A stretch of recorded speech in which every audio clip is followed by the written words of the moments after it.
Hey, wellness crew. So, this is the accompaniment video to Cult of Wellness episode 8, which was about dark feminine energy. So, this is something that I have done research on, that I'm working on in myself. I'm working on both my light and my dark feminine energy. And what I love about the dark feminine energy is that it really has helped me to have clear boundaries with everyone in my life. And I've also, been able to feel sensual and attractive. And, I've been dressing for my body type. And, it's just been such a wonderful experience to be able to gain all this confidence and stuff. So, I'm just going to talk a little bit about what I talked about on the podcast and just talk, a little bit about the dark feminine energy and how you can get it. And yeah, it's amazing. And what I love about it too is it has such a big focus on affirmations and on manifestation. So, dark dark femininity is all about transformative energy and healing. It's all about leaning into your shadow side, taking the pain and turning it into your own personal power.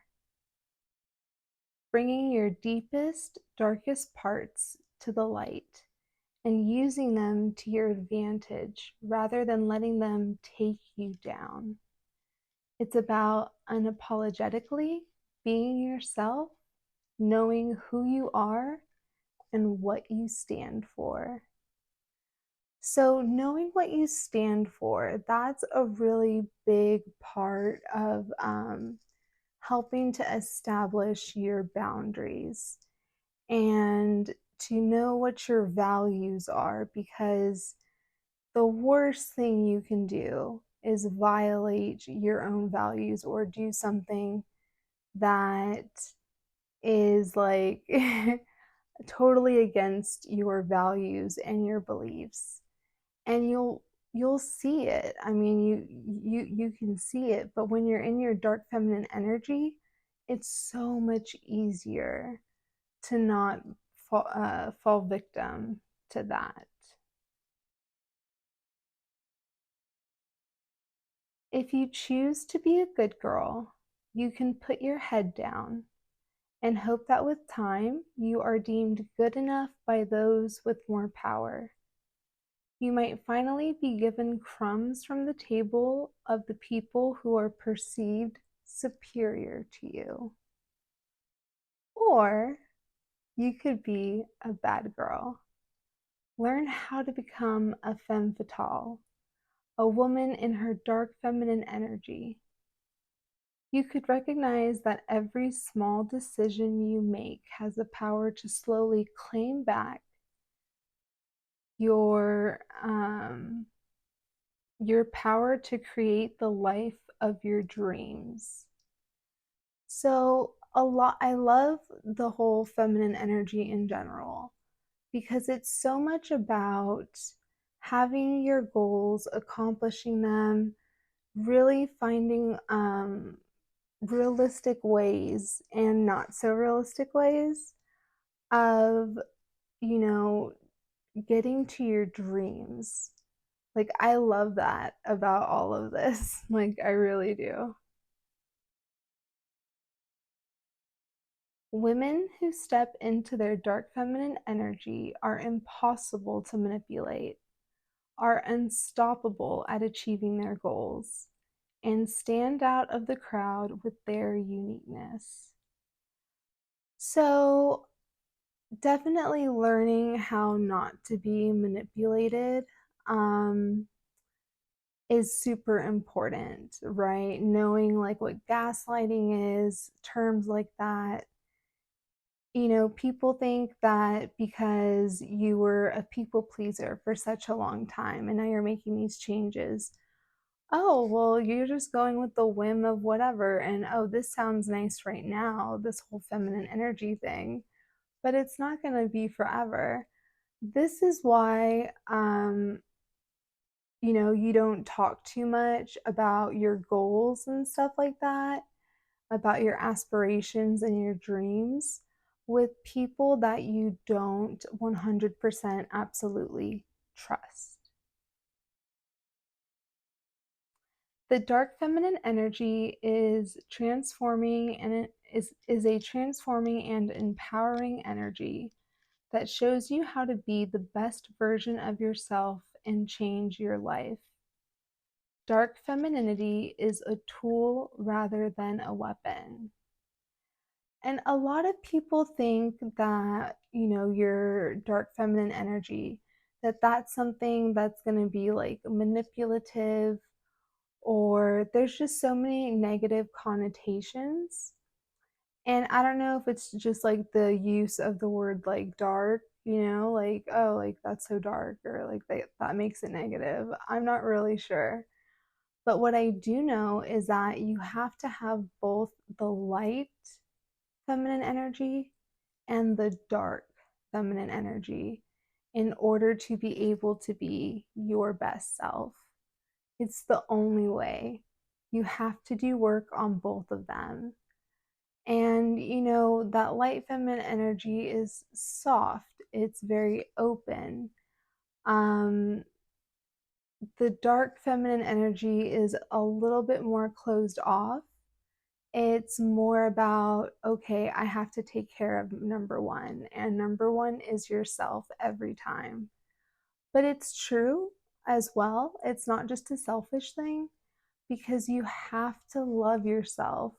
You have to take care of yourself. You have to be able to do those things for yourself first before you can really like authentically and like sincerely do them for others.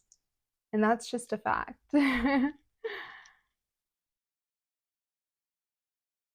The most crucial step to accessing your dark feminine energy is to start by accepting the person you are now.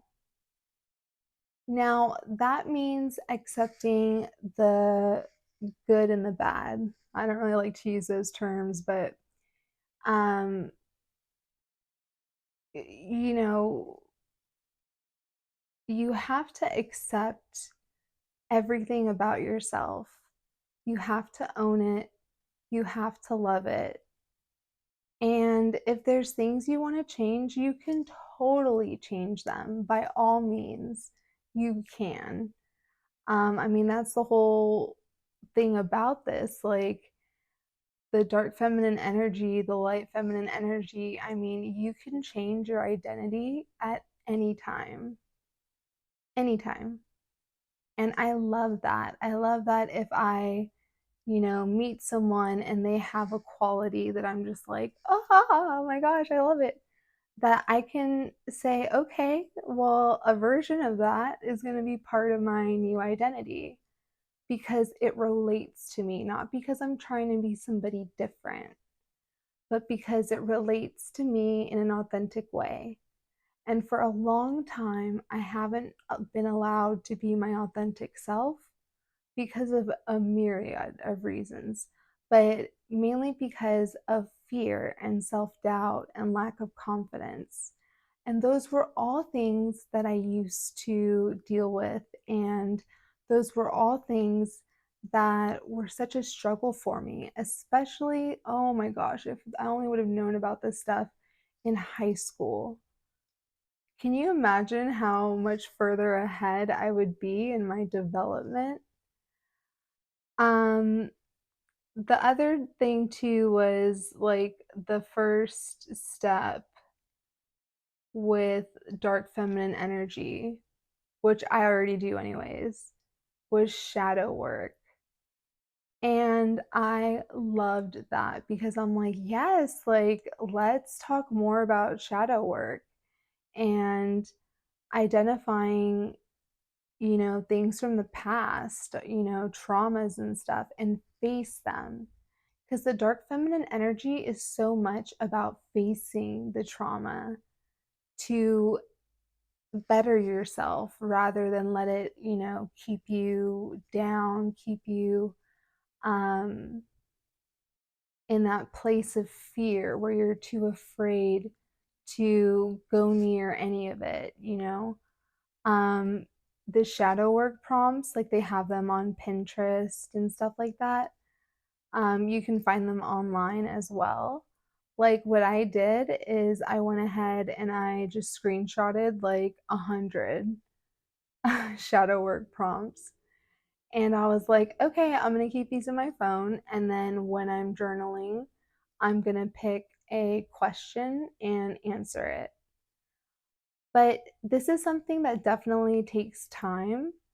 So even if it's just like one question a day, or maybe I'm feeling a little bit better and I'm like, okay, I don't feel triggered, I don't feel whatever, or I feel comfortable writing about this, journaling about this, you know,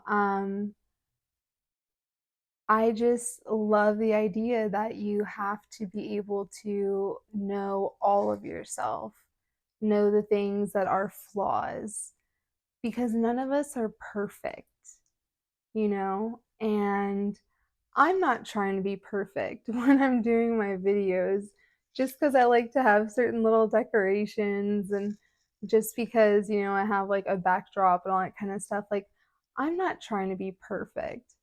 I'm trying to be authentic. I'm being authentic, to be quite honest with you. I'm just being right now.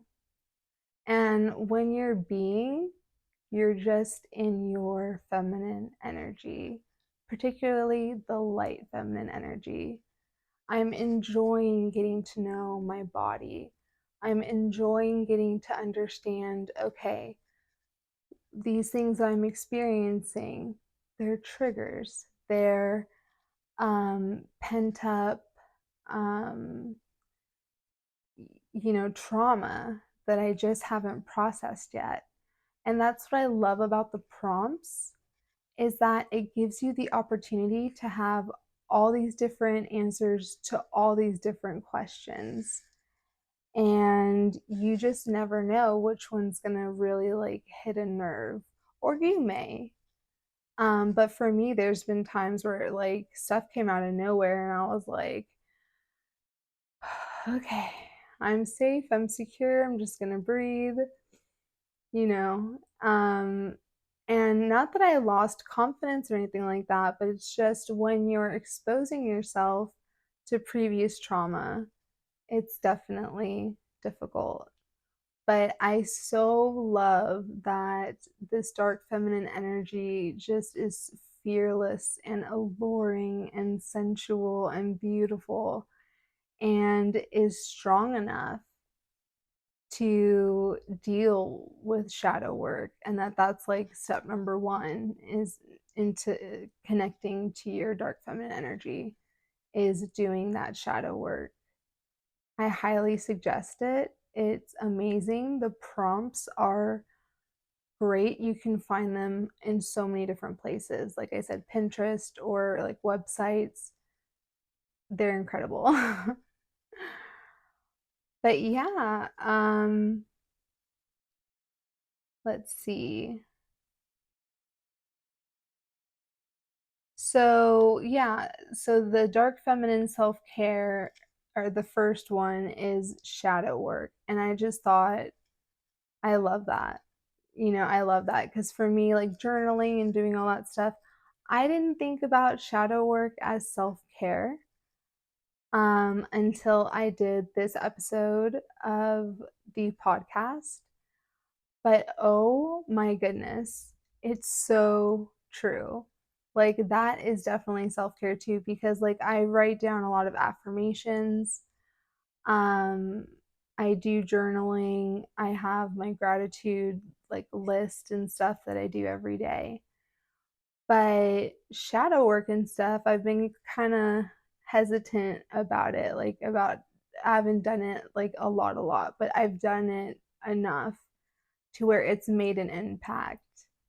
And honestly, wellness crew, anything that can make an impact for, on me, I just love to share it with you because I, as soon as I learn something or as soon as, um, something happens, I'm like, oh, wellness crew has to know this.